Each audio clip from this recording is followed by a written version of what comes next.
आप सभी के लिए एक नई वैकेंसी का अनाउंसमेंट किया गया है। यहाँ पर आप नोटिफिकेशन देख सकते हैं, इसमें group B and group C की पोस्ट पर वैकेंसी आई है। इसको हम डिटेल में देखेंगे, इसमें एज लिमिट क्या है, सैलरी क्या है, सारी चीजें इसमें डिटेल में बताई गई है। तो देखिए, सबसे पहले हम लोग देख लेते हैं, मिनिस्ट्री ऑफ होम अफेयर्स के अंडर बॉर्डर सिक्योरिटी फोर्सेस के द्वारा ये वैकेंसी निकाली गई, यानी कि बीएसएफ के अंडर ये वैकेंसी निकाली गई है। सरकारी पोस्ट है, आराम से फॉर्म भर सकते हैं। रिटर्न एग्जाम होगा, फिजिकल एग्जाम होगा, डॉक्यूमेंट वेरिफिकेशन होगा और फिर मेडिकल होगा, फिर मेरिट लिस्ट आएगी। ये हम आगे डिस्कस करेंगे किस तरीके से क्या होगा। सबसे पहले देख लेते हैं पोस्ट क्या क्या है। ग्रुप बी की जो पोस्ट है उसका नाम है एसआई स्टाफ नर्स। ठीक है, पोस्ट क्या है, सिर्फ स्टाफ नर्स नहीं है, उसके पहले एसआई भी लगा हुआ है। एसआई स्टाफ नर्स की पोस्ट है। लेवल 10 पे स्केल रहेगा, 35,400 रुपए से लेकर 1,12,400 रुपए तक आपकी सैलरी जा सकती है। ग्रुप सी की पोस्ट की बात करें तो एएसआई लैब टेक्नीशियन और एएसआई फिजियोथेरेपिस्ट की पोस्ट है। इन दोनों पोस्ट के लिए, यानी ग्रुप सी की इन दोनों पोस्ट के लिए जो सैलरी है 29,200 रुपए से लेकर 92,300 रुपीज तक आपकी सैलरी जा सकती है। आपको पता होगा कि बीएसएफ वगैरह में, सीआरपीएफ में, सीआईएसएफ में, इनमें सैलरी बहुत अच्छी रहती है। बाकी की जो सुविधाएं रहती है, जो अलाउंसेस रहते हैं, वो भी बहुत अच्छे खासे आपको दिए जाते हैं। तो यहाँ पर आप देख ही रहे होंगे। ठीक है, अब देख लेते हैं नेशनलिटी क्या मांगी गई है। इंडिया के सिटीजन होने चाहिए आप, ये यहाँ पर क्लियरली लिख दिया गया, candidate must be a citizen of India.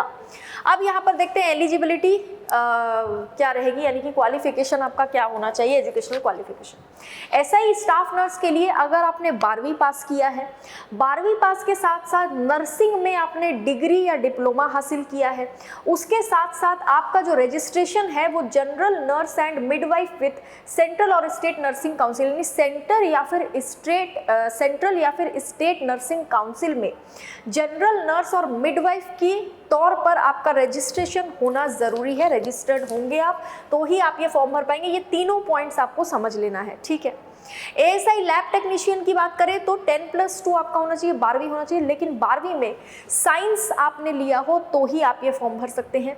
साथ में आपने अगर डिप्लोमा किया हो मेडिकल लैबोरेटरी टेक्नोलॉजी में तो आप ये फॉर्म भर सकते हैं। दोनों ही क्राइटेरिया आपको फॉलो करना पड़ेगा, नहीं तो आप ये फॉर्म नहीं भर पाएंगे, क्योंकि यहाँ कहीं पर भी और नहीं लिखा हुआ है। ठीक है, पॉइंट दिए हुए हैं।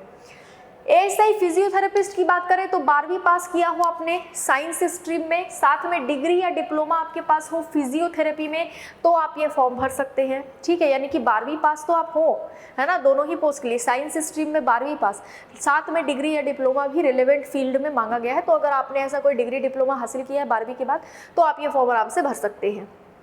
अब एज लिमिट देखते हैं, सबकी अलग अलग है। एसआई स्टाफ नर्स की एज लिमिट 21 साल से लेकर 30 साल के बीच में है। एएसआई लैब टेक्नीशियन की जो वैकेंसी है, पोस्ट है, उसके लिए एज लिमिट 18 से 25 साल के बीच में है। एएसआई फिजियोथेरेपिस्ट के लिए 20 से 27 साल के बीच में एज लिमिट रखी गई है। सबकी एज लिमिट अलग अलग है, लेकिन सबको एज लिमिट में एक छूट दी जाती है, आयु सीमा में छूट दी जाती है। एससी एसटी को 5 साल की छूट दी गई है, ओबीसी को 3 साल की छूट दी गई है। ठीक है, अब आगे देख लेते हैं और क्या दिया हुआ है। यहाँ पर रिलैक्सेशन के बारे में लिखा हुआ है, ये आप लोग देख सकते हैं।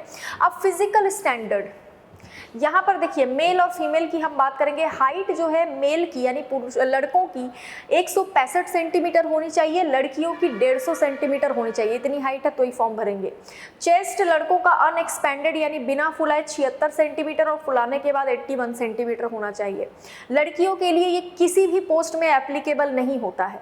वेट आपकी जितनी हाइट है उसके अकॉर्डिंग आपका वेट होना चाहिए। ठीक है, मेडिकल स्टैंडर्ड में आई साइट के बारे में यहाँ पर दिया हुआ है, आप इसको एक बार नोटिफिकेशन डाउनलोड करके अच्छे से पढ़ सकते हैं। अब आगे देख लेते हैं और क्या दिया। टैटू के बारे में लिखा हुआ है ना, वो भी आप पढ़ सकते हैं अगर आपने टैटू वगैरह बनवाया है तो।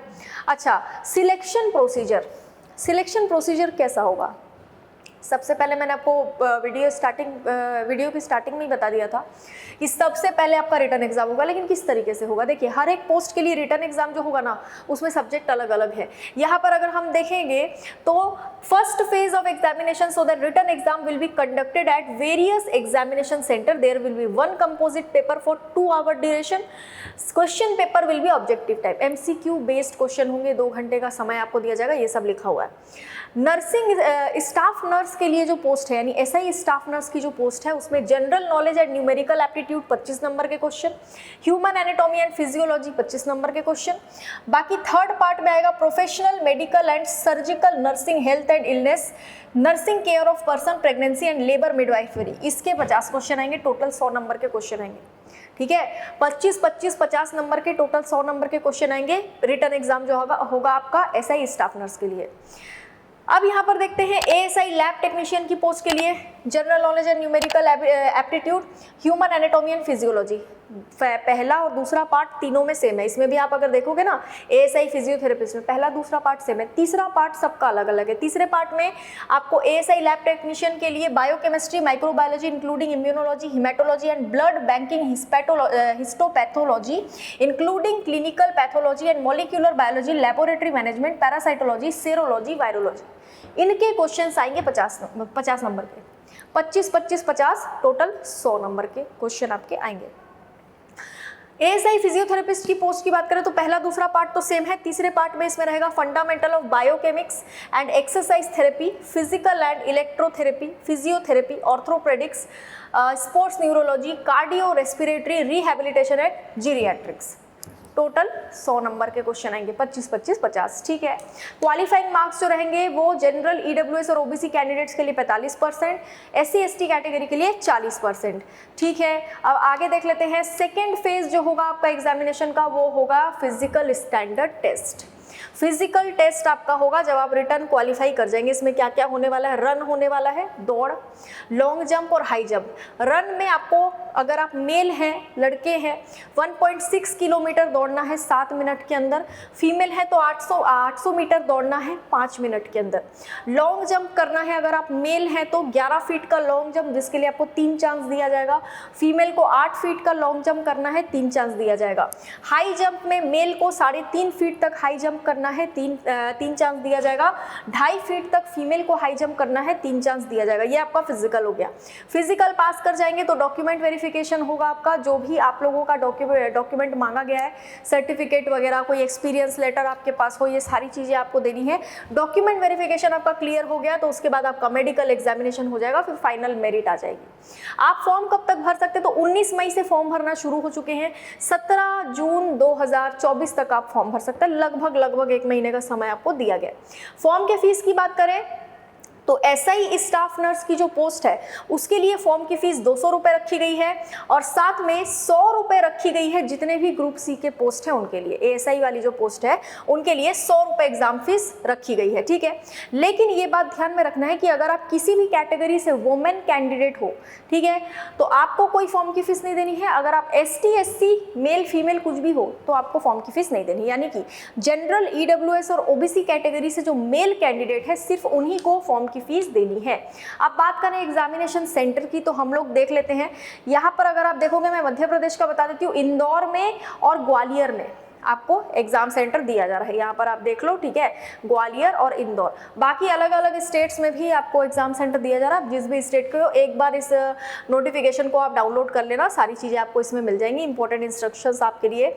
ठीक है, बीएसएफ का जो ये वेबसाइट है, ये आप देख रहे होगे rect.bsf.gov.in। ये जो नोटिफिकेशन मैं आपको बता रही हूँ ये इसी वेबसाइट में आपको मिल जाएगा, डाउनलोड करके आप पढ़ सकते हैं। बाकी इस वेबसाइट में आपको वो भी सारी चीज़ें मिल जाएंगी जो आप जानना चाहते हैं। यानी कि अगर आपको और भी डिटेल्स चाहिए इस वैकेंसी के बारे में या फिर किसी दूसरी वैकेंसीज के बारे में तो भी आप इस वेबसाइट को फॉलो कर सकते हैं।